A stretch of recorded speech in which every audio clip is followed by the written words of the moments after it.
The topic of the day is your emergency fund sufficient? This important topic affects everyone's financial well being. Hey, it's Sheila here, your dollar strategies coach. And my short answer is everyone's financial situation is unique. And it's up to you to determine the amount of money you need to have in this account.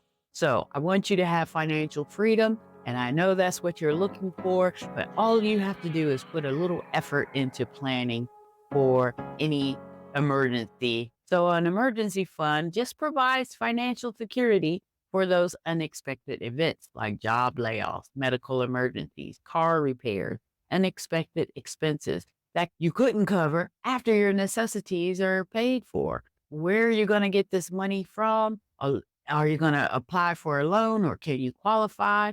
This causes you stress and not allow you to make ends meet.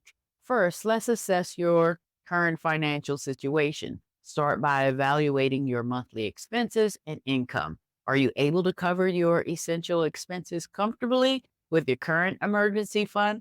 Calculate average monthly expenses, including housing, food, transportation, insurance, and debt repayments. Consider if you have enough savings to last you at least 3 to 6 months. During this duration can vary from individual, your job industry, and your personal circumstances.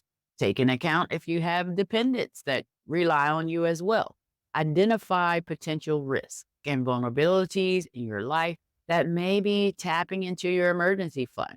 Some common situations to consider are job insecurity, health issues, home, car repair, unexpected travel expenses. Think about the likelihood of these events occurring and the potential financial impact that they may have on your life. It's always better to be prepared for unforeseen circumstances rather than being caught off guard.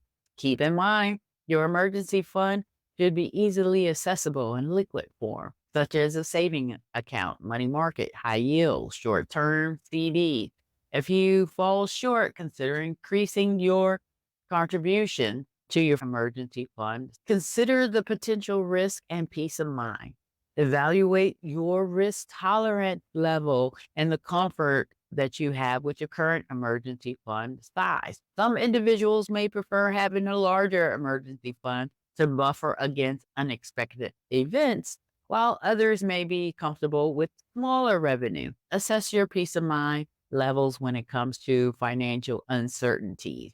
Are you worried about potential emergencies and their financial implications?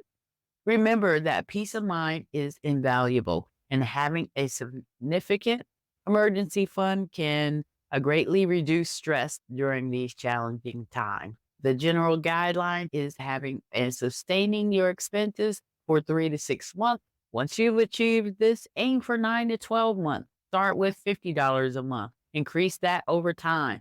Just as long as you're consistent, you'll be surprised at how much it will build up over time. Most importantly, don't touch it unless there's an emergency. So I hope this provides you with some insight into what emergency fund amount is sufficient for you. Okay, I'll talk to you soon.